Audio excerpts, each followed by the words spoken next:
బయటకు వచ్చారు పార్టీ నుంచి బయటకు వస్తున్నప్పుడు నయీం ఎప్పుడైనా ఎదురుపడ్డా? ఇమేజ్లో హాస్పిటల్లో పనిచేసుకున్న క్రమంలో నేను బయటకు వస్తున్నా ఇట్లా, నా డ్యూటీ 2 o'clock అయిపోతుంది. వచ్చిన వల్ల ఆయన అప్పుడు ఓమిని బండి నడిపించారు, ఓమిని బండి ఉండే దగ్గర బండి అట్లా పెట్టారు వాళ్ళు. ఒక మనిషి నా దగ్గరకు వస్తున్నాడు, నాకు డౌట్ వస్తున్నాడు. వాళ్ళు చూసారు నాకు డౌట్, మాకు ఆల్రెడీ మాకు కోరినంటే మాకు మొత్తం అన్నీ బాగా ఆలోచన ఉంటాయి ఎవడిందని.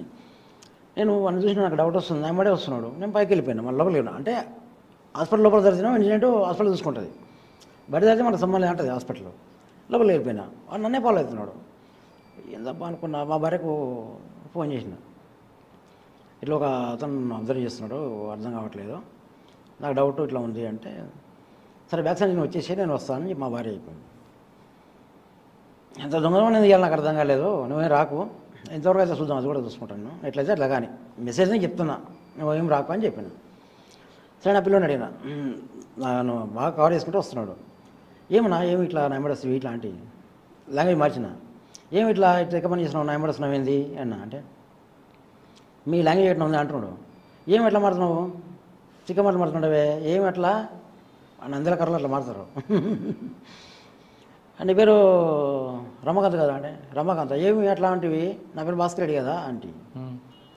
లేదు నువ్వే రమాకాంత్ అని. ఏమి నాకు అర్థం కావడం వచ్చాడు, నాకు అర్థం కాలేదు చెప్పి వచ్చాడు అని చెప్పిన. ఏమి అన్న పిలిచినాడు రా ఇట్లా అని. ఏమన్నా అనేవారు, నా పేరు భాస్కర్ రెడ్డి కదా, ఏమి అట్లా అంటే అడిగాడు. మళ్ళీ 3-4 దిగిరు, నాకు అనుకున్నా చంపా ఎట్లా అనుకున్నా. సరే పంపని డైరెక్ట్ ఓపెన్ డోర్ ఓపెన్ చేసాడు, కూర్చుంటే కూర్చున్నా. తుపాకి బయట పెట్టే నాకు కూర్చోండి అని అడిగాడు. ఎవరు? నయీం. అంటే యాక్చువల్ నాకు పరిచయం లేరా నువ్వు, నాకు ఎవరినో తెలియదు, నేను డిపార్ట్మెంట్ అని చెప్పాను. వీటి దొంగ నాకు తెలుసు, డిపార్ట్మెంట్ నాకు ఏం చేయాలన్నా నాకు అర్థం కావట్లేదు అన్న, నేను మామూలుగా డ్యూటీ చేసుకుంటున్నా అన్న. అంటున్నావు సార్ అనాలి కదా అంటే, సార్ ఏముంది ఏముంది అన్నాక అట్లే ఎవరైనా డిపార్ట్మెంట్లో కూడా నువ్వు ఎస్పీ వాళ్ళని కూడా నువ్వు మామూలుగా అన్ననే అంట, అట్లేను ఎట్లా అనుకున్నా అట్లా అంటే, పార్టీ కూడా మీకు ఇప్పటికీ కలుస్తున్నాడు కదా అంటాడు. నాకు ఏమైనా సంబంధాలు లేవన్న ఎట్లా అని చెప్తే, అదే వెహికల్లో మొత్తం మొత్తం చేసారు, తిప్పి లాస్ట్ మళ్ళీ ఎలిమినేట్ చేసి కూడా వదిలేసి వెళ్ళిపోయినాం. అంటే డబ్బులు కొంచెం ఉన్నాయి ఆయన దగ్గర, డబ్బులు కొంచెం ఇంత అమౌంట్ కానీ నాకు పెద్ద అది ఇట్లా కొన్ని బిడ్డలు ఉండే, ఇవి తీసుకో అని చెప్పాడు. తీసుకొని ఏం చేయాలని నాకు అర్థం కాలేదు, నాకు పెద్ద నాకు అవసరం లేదు, నేను డ్యూటీ తీసుకుంటాను అట్లా అంటే, ఒక మంచి కేసు అప్పచెప్పు, ఈ మొత్తం ఇచ్చేస్తాను నీకు, మంచి లైఫ్ ఉంటుంది నీకంటే. నేను వాస్తవంగా మంచి లైఫ్ అనిపిస్తున్నాను. సరే నువ్వు అన్నావు కదా అంటే, నడిచి తప్పించుకోవాలి, నేను తప్ప మార్గం లేదు. ఇంకా మనకి ఎదురుగా మాట్లాడు అనుకో, నేను ఒక్కని వాడు ఏం చేస్తాడు, వాడు చంపేస్తాడా. నాకు తెలిసి కానీ మీకు చెప్తాను అని చెప్పిన. పేజర్ నెంబర్ ఇచ్చినాడు, సరే అని చెప్పిన. ఎప్పుడు బండి దిగిపోవాలని ఆలోచన, మన దగ్గర మిస్ కావాలి, మనం ఒక్కనే ఎరుకోలేను. సరే అని చెప్పి అన్న చెప్తలేను అని చెప్పిన, దింపి వెళ్ళిపోయినాడు. ఆ డబ్బులు ముట్టుకోలే, మనకు సంబంధం లేదు. అటువంటి క్యాండిడేట్ ఆయన. ఒకసారి ఎదురాడు, ఇంకా తర్వాత ఎదురాడు. సరే ఎదురయ్యాడు, మొత్తం బెదిరించాడు. మనం భయపడలేదు, ఏంటంటే 1 ఊరే ఎక్కువ ఉంది. అప్పుడు డిపార్ట్మెంట్ మొత్తం ఆయన దగ్గర పనిచేస్తుంది, రాజకీయాలు మొత్తం ఆయన దగ్గర పనిచేస్తారు. నేను ఒక్కరినే మనం చేయలేము, అది బయట ఉండి. అదే లోపల ఉంటే ఇట్లా అది వేరే ఉంటుంది, కానీ బయట పోయినా మనం తప్పదు, అది పరిస్థితి అట్లా ఉండే పరిస్థితి. తర్వాత ఎప్పుడు కూడా పార్టీ నుంచి మీకు పిలుపు రాలేదా? ఇంకా పిలుపు అనేది మేమే చెప్పినాం డైరెక్ట్గా, అన్న ఇంకా మాకు బాబు పుట్టిండు, మేము నిమ్మలంగా ఉంటాము అట్లా. బాబు పుట్టిండు అప్పుడు మాకు, మేము నిమ్మలంగా ఉంటామన్నా అంటే, ఓకే అట్లేం లేదు, హ్యాపీగా ఆడి మంచిగా ఉండండి, అట్లేం లేదు అని చెప్పారు. ఇప్పుడు ఎలా మీ జీవనం ఉంటుంది? మా బాబు కూడా మన రీసెంట్గా లవ్ మ్యారేజ్ చేసుకున్నాడు. బాబు బీసీ యాదవ సమాజం చేసుకున్నాడు. అదే అంటారు కదా, అది ఆర్య సమాజ్లో. జస్ట్ నేను డ్యూటీలో ఉన్నా, మా బాబు నాకు ఫోన్ చేసినాడు, డాడీ ఇట్లా పెళ్లి చేసుకుంటానని చెప్పాడు. వాడు ఏం చదువుకున్నాడు అబ్బాయి? డిగ్రీ చేస్తున్నాడు. ఏం చేస్తున్నాడు? డిగ్రీ అంటే మామూలుగా కారు ఉంది ఒకటి, డ్రైవింగ్ చేసుకుంటాడు. అంటే నేను నమ్మలే, మామూలుగా ఫ్రెండ్లీగా ఉంటాం వాడు. నేను డాడీ పెళ్లి చేసుకుంటాను డాడీ ఇట్లా అని చెప్పా.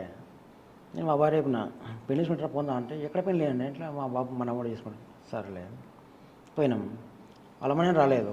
నేను పోతే బాబు నా పంతులు చదువుతున్నాడు మొత్తం మంత్రాలు, వీడికి గోత్రం అడుగుతారు పంతులు చదివేటైనా. బాబు నీ గోత్రం చెప్పంటే, డాడీ చెప్పా అంటే వాడు నన్ను, ఆ బాబాయ్ అడుగుతున్నాడు, మీ డాడీ లేదు సెట్ చేసినా అంటున్నాడు. లేదు మా బాబాయ్ అట్లా ఏం లేదు చేయండి అని చెప్పిన. హ్యాపీగా ఉన్నారు వాళ్ళు కూడా. వాళ్ళది ఆంధ్ర కానీ మనకు లోకలే ఉంటారు. ప్రస్తుతం ఏం చేస్తున్నారు మీరు? రేట నేను హోమ్ కేర్ చేస్తాను, హోమ్ కేర్ సర్వీస్ చేస్తాను.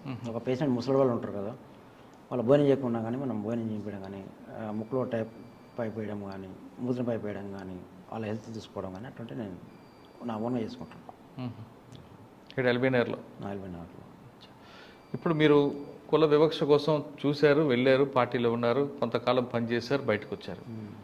మీ ఇంట్లో అన్ని మతాలు అన్ని కులాలు ఉన్నాయి. మీ అవును దగ్గర వాస్తవం. మతాలు లేవు, అన్ని కులాలు ఉన్నాయి. మతం ఒకటే ఉంటుంది మతం ఒకటే, హిందూ. అంతే. అంటే ముస్లిమ్స్ అవి లేవు కానీ యాక్చువల్గా కులాలు మనం పెట్టుకున్నది మొత్తం మొత్తం మనసులే మనం. మీరు ఒక ఆ కులం కులాలను కూడా మేము వ్యతిరేకించి మేము అట్లా మొత్తం ప్లాన్ చేసుకున్నాం. అదే మొత్తం అందరు కూడా మీ అబ్బాయితో సహా అందరూ కూడా. అంత టోటల్ మాకు పెద్దక్క కానీ మా కానీ ఇప్పుడున్న పరిస్థితుల్లో కులం పేరు మీద కొట్లాడి పెట్టుకోవడం, కులం పేరు మీద విడిపోవడాలు, కులాంతర వివాహం చేసుకున్నారని నామోషితో పిల్లని అబ్బాయిని అమ్మాయిని కలిపి హత్య చేయడాలు, అవును లేదు కులాంతర వివాహానికి ఒప్పుకోలేదని చెప్పి ఆ అబ్బాయి అమ్మాయి ఆత్మహత్య చేసుకోవడాలు కనిపిస్తుంటాయి. అవును. అటువంటి భావన ఉన్న వాళ్ళకి మీరు ఇచ్చే మెసేజ్ ఏంటి ఫైనల్గా? యాక్చువల్గా కులం లేదు, మతం లేదు, మనిషి ఆ వ్యక్తి అమ్మాయిని పెళ్లి చేసుకున్నప్పుడు ఇద్దరు వచ్చి పని చేసుకోవాలా, మంచిగా బతకాలి. అదే ముచ్చట కానీ కుల వీక్షతుడి అంటే హోదా కోసము వాళ్ళ కోసం చంపడము అటువంటివి నేను వ్యతిరేకిస్తాను. ఆత్మహత్య చేసుకున్న వాళ్ళకి చేసుకో తప్పది, పోరాటం చేయి, గట్టిగా కొట్లాడు, నష్టం లేదు. అంటే ఇక్కడ ఏంటంటే వాళ్ళకు ఆత్మహత్య చేసుకునే కారణాలు కూడా ఏంటంటే నాకు తెలిసిన వాళ్ళు చెప్తున్నా, సపోర్టింగ్ లేదు వాళ్ళకు. వాస్తవంగా సపోర్టింగ్ లేదు. ఇంకా డిపార్ట్మెంట్ కూడా అక్కడ సపోర్టింగ్ ఉండదు. ఎందుకంటే వాళ్ళ డాడీ ఎవరో ఫాదరో డిపార్ట్మెంట్ బాగా సపోర్టింగ్ ఉంటుంది. రాజకీయంగా ఒత్తిడి కూడా వాళ్ళకు ఉంటుంది. అలా కాకుండా రాజకీయంగా కూడా వాళ్ళకి సపోర్ట్ చేయాలి, మద్దతు ఇవ్వాలి, వాళ్ళకు ఒక మంచి రూట్ చేయించాలి.